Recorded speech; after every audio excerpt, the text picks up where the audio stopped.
So today we'll discuss about a topic which is very common and mostly known by, uh, I think most of you all would know about it and in much detail. But since it is a part of our syllabus, we need to look at it in a more structured form or more scientific form, so that when you go about using it, it will be easier for you to know how to develop it and what are the ways by which you are supposed to use it in academic purpose. Okay, although we make use of it otherwise when we conduct any survey or whenever we go about understanding something or checking out for something.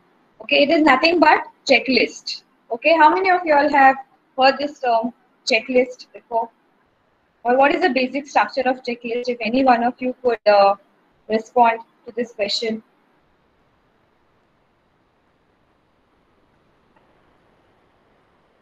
Since we are discussing about assessment tools, so checklist is also one of those tools which you can use as a science teacher for assessing your students.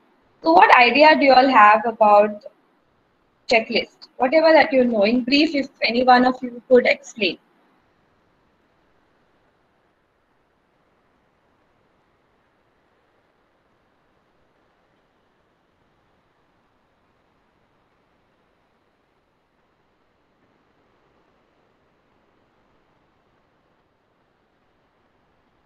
Okay, Danika is saying it is like a to-do list.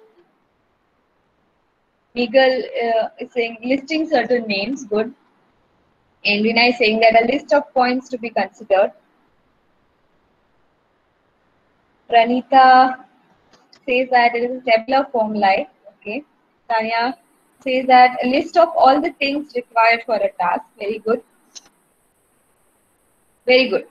So more or less you all have a pretty good idea of what a checklist is or basic understanding of it.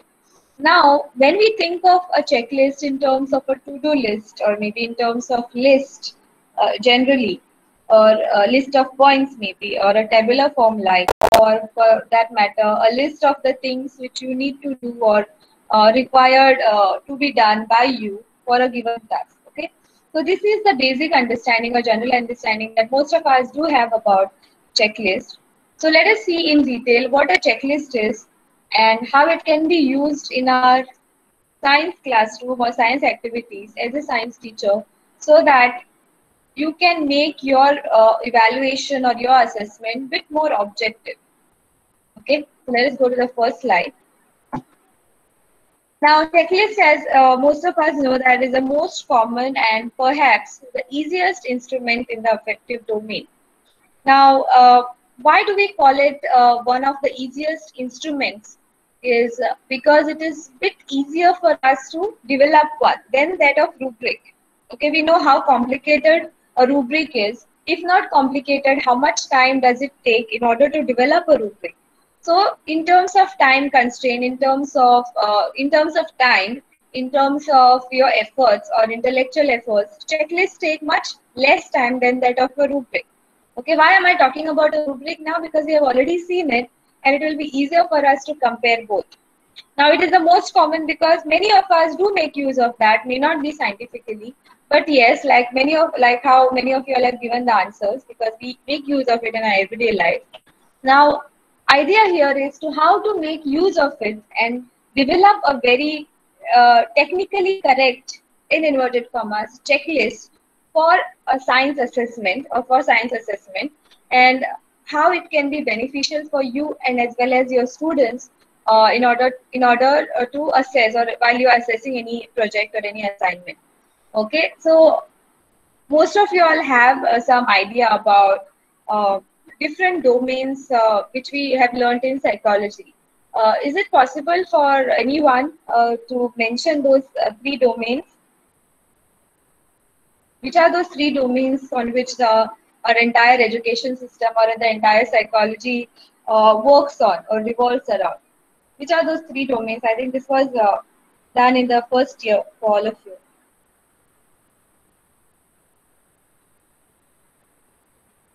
Here, one of the domain is mentioned, that is affective domain.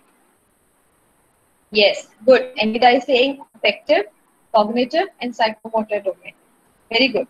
Yes, good. Dale, Vanita, Siddhi, very nice. Anushka also, yes. Was it good? Yes. Now,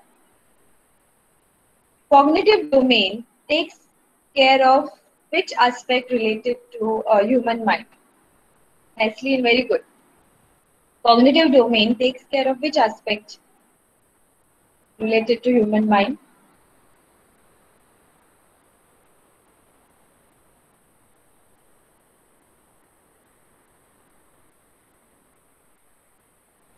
Any one of you can answer. And others can check your answers with the one who is mentioning it in the chat box. Yes, thinking, and there are various other aspects as well. Good. What about psychomotor domain? Apart from Siddhi, if anyone can answer. Psychomotor domain.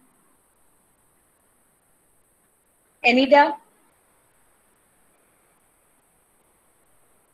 Is Rohan present for the meeting?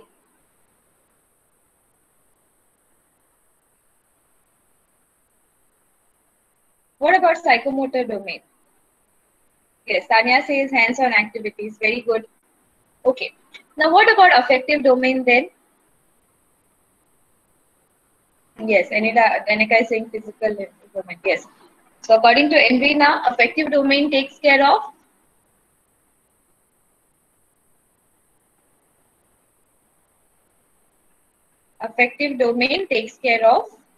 emotional aspect or emotions or whatever that deals with feelings, emotions, or what we can say, their self-esteem, whatever that is enveloped in that particular capsule of emotional aspect or emotional well-being of an individual will come under affective domain.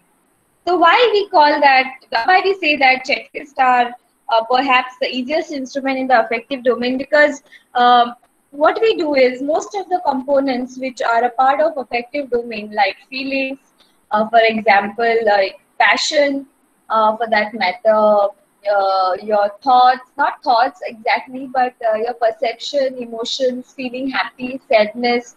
Okay, then there are so many dimensions of emotional or the components of that emotional uh, aspect related to human mind, which which is a bit difficult to be assessed, or which is a bit difficult to understand when we go for a descriptive evaluation of it. Descriptive evaluation or descriptive understanding of such concepts, okay, which are related to emotional aspect of an individual is a bit difficult to assess using a rubric or any other tool. But the same can be done by making use of a checklist, because it only asks one question, whether it is present or not. Okay, if it is there, you have to go for yes. If it is not, you have to go for no. Okay, so this is how that affective domain is in a way, yes. And it says about feelings, Pranita, yes. Attitudes, good. So these things are a bit easier to assess using a checklist. That's why it is said that it's perhaps the most easiest instrument in the affective domain. Now let us see the next point, which says that it consists of simple items that the students or teacher marks as absent or present.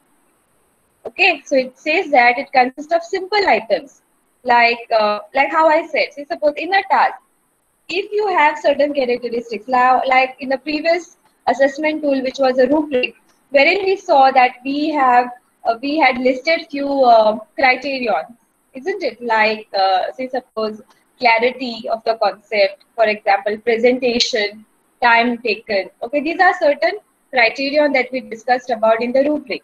The same when we do for checklist here as well, we have to list out some simple items which are not as complicated as we mentioned in the rubric, but bit more simple than that. And if it is present, the teacher or whoever that is using the checklist, if a teacher or a student has to only mark it as absent or present based on its appearance or based on its existence in the given assignment or a task. Now, the question is how to make a checklist. Now, say suppose if I have to create a checklist for as an assessment tool for for my students' work, how can I go about making it? What are the ways by which, or what are the technicalities that I need to take care of while creating a checklist, because it will be used scientifically or technically while assessing a particular assignment or a task. So let us see the first point, that in making a checklist, the teacher must decide what kinds of behavior are important enough to be recorded. Now here, not everything would be mentioned in the checklist. Now, as a teacher, it's your job to decide what are those things or what are those behavior that you would like to record, or which are those behaviors which you consider as important in a given task. Okay, since we are not having an elaborate description or elaborate understanding of any kind of a behavior, you cannot mention everything, because it won't elaborate, it won't be mentioned in an elaborate form in the checklist. So you need to be very accurate and very precise while selecting the behavior which you would like to record for a given task. So the first job of a teacher is to decide what kinds of behavior you would be recording for a given task, so that those behaviors only will be included in the checklist. Next point is, each item should be expressed in a clear and simple language. So avoid using difficult terms, avoid making use of terms which are not easily understood by many, okay? Or don't make it complicated. Be very clear, be very simple, make use of a simple language. So each item will be understood by whoever the person, even if a teacher is reading it, even if a student is reading it, that understanding should be clear, or that word should be understood very easily by all the stakeholders. Third point is, a list of these characteristics is combined with the list of people's name or roll numbers. So it's very common that you cannot just mention, or it is very easy to know that you cannot only just mention the criterions nor the characteristics without mentioning the roll number. So you need to assign marks to, say suppose you have 10 students in your class, so you need to have their names or roll numbers at one side, and the other side will be the characteristics. So corresponding to the numbers, you'll be mentioning what marks that each person has received. Okay, this is a common thing. Since it is scientifically put, everything will be mentioned here. These are the things which most of us are aware of. Now, fourth point says that one child should be observed at a time, and observation should be confined to the point specified in the checklist. Okay, so if you look at the fourth point and the first point, that's where the importance of deciding a particular kind of a behavior is required. Because see, when you're assessing a child and when you're looking at a checklist and looking for that particular behavior in a child, okay, you have to be very precise in giving mark to that child. Say suppose one of the components which are added in the checklist is punctuality. Okay, maybe punctuality. So if a child has given the given assignment or submitted the given assignment or a project on or before the given date, then you are supposed to give the then only you are supposed to tick on the present component. Okay, if not, you have to go for no or absent component. If you are even in doubt what to give a child, because see, for a rubric, you can give marks to a child at different levels, from level 4 to level 5 to 1. At any level, you can tick the or give a mark, give a particular mark to a child, because you are assessing that child based on different levels. But here, your yes or no will decide whether that one mark or whatever mark that you have assigned for that given criterion will be given to that child or not. So you have to be very specific to whatever behavior that you have mentioned in the checklist, because it will deny or it will give that particular mark to the child based on whatever work she or he has done. You have to be very, very careful. And another thing is, you will be able to assess, or you will be able to observe only one child at a time. Since it is something related to affective domain, you cannot compare two things, okay? Because checklist is very specific, so also is a behavior. So it's very important that you observe one child at a time and do do not observe everyone and then give marks accordingly. So it is not like you observe everyone's behavior at a time and then come to your room and then tick mark however you want. That way it won't work. Okay, so you have to go to a child, understand what behavior the child is portraying, and accordingly mark the child. Once you are done assessing the given person, you have to go to the next one. You cannot do it in a group form. You have to individually cater to each child. That's very important thing when you talk about checklist, because the behavior is objective, so it's the checklist. Now, the last point is the teacher has to tick mark in the respective columns, yes or no, or wherever applicable. Okay, so this is very common. We will not discuss on this. So this is how you can go about making a checklist. Now, you have to also remember a few points while using a checklist. Now, we have understood how to develop a checklist. What are the things that we need to take care of? The first one was you have to clearly decide what are those behaviors that you will be going to observe. Okay. Second thing, you have to observe one child at a time. Okay, and you have to be very specific, and you need to confine your mind to that given criterion which I have mentioned in the checklist. Okay, because it will deny or give 1 mark to the child based on what you are taking. So you have to be very specific and objective. Now, moving ahead, there are certain things which as a teacher you also need to remember when you will be using a checklist. Now, let us see which are those. First one is, checklist should be used only when you are interested in finding whether a particular characteristic is present or not. Isn't it? This must be very clear by now, because you cannot use or make use of a checklist in order to rate a student or grade a student based on different levels. Only its presence or absence can be assessed by making use of a checklist. You need to be very clear about that, and you need to have a very good idea about for which task you can make use of a checklist. The second point is the observer must be trained how to observe and what to observe and how to record the observed behavior. So you need to know how, what, and how to record the observed behavior. The recording of observed behavior is another skill that each teacher needs to have. Now, when we talk about an observation, I don't know how many of you are aware that observation technique is one of the basic instruments that earlier scientists were making use of while doing any kind of a research. So observation is not just simply just observe, as in just seeing a child or looking at a child throughout the process of that assignment or throughout that process of making that project. Okay, so there are various aspects related to observation. Observation is a science, the kind of a science, and there are various do's and don'ts when you make use of observation as one of the techniques of assessing a child. Okay, we'll throw some light on this particular aspect of assessment, that is observation, maybe in the next lecture. Although it is not a part of our syllabus, but it is very important for us to know how to observe.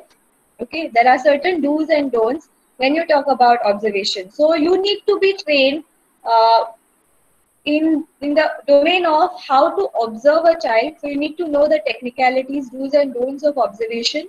You need to also know what to observe. Now, how would you know what to observe? That depends on what are the factors or what criterion you have put down in the checklist. Okay, so your major work lies there.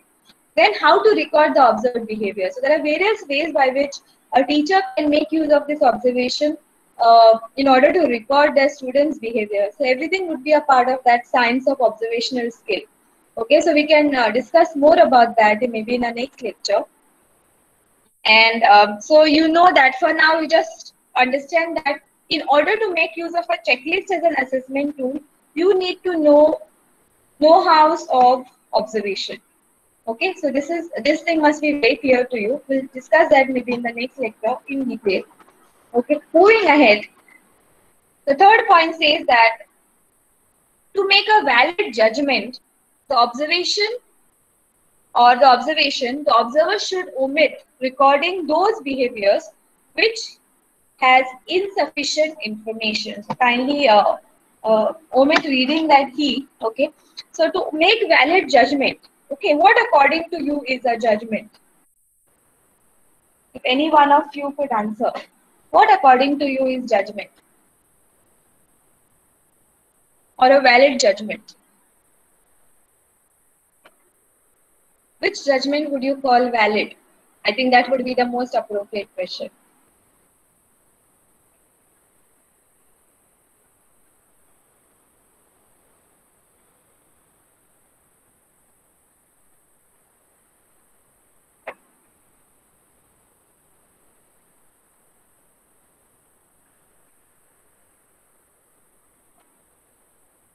Okay, they'll saying that a valid judgment which is unbiased and based only on performance. Okay, very good.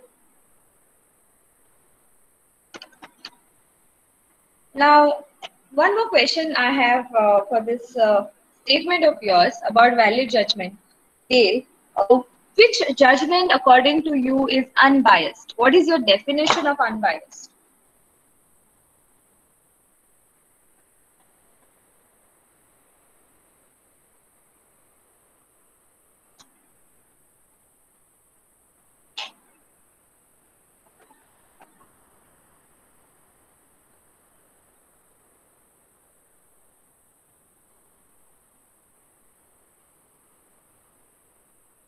What is your definition of unbiased?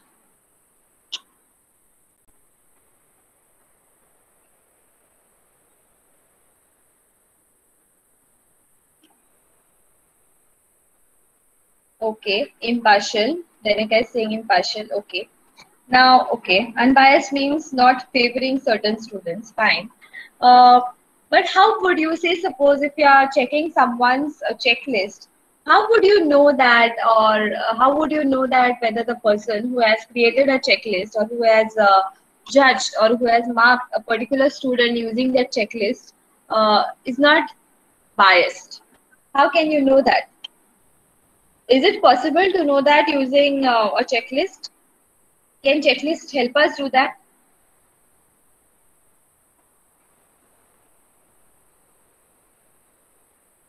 My answer to this question is no. Now, why? That is one of the limitation of this. The reason being, when we talk about valid judgment, yes, you're absolutely right, not entirely. Now, when I talk about valid judgment and when I relate it to something called checklist, it only means valid judgment in a sense. It is, yes, it has to be unbiased, definitely. But being biased or not biased is up to the person. You cannot just put it on a piece of paper and say that whether this judgment was done biased by being biased to some people or not. Okay, so that's something very relative.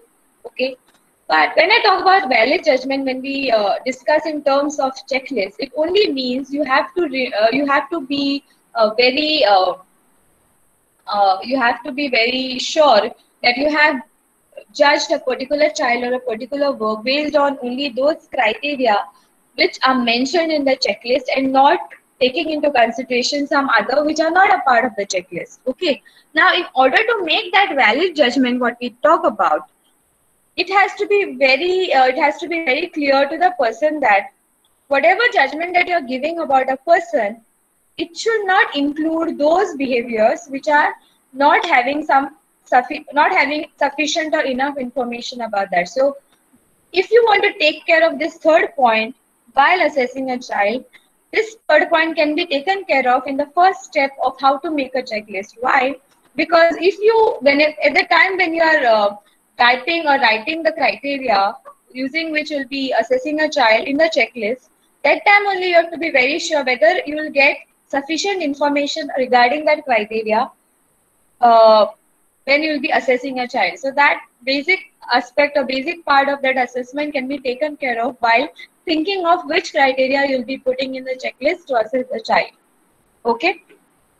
So we'll discuss more about this checklist, and few more points are there in association with this topic in our next class. It's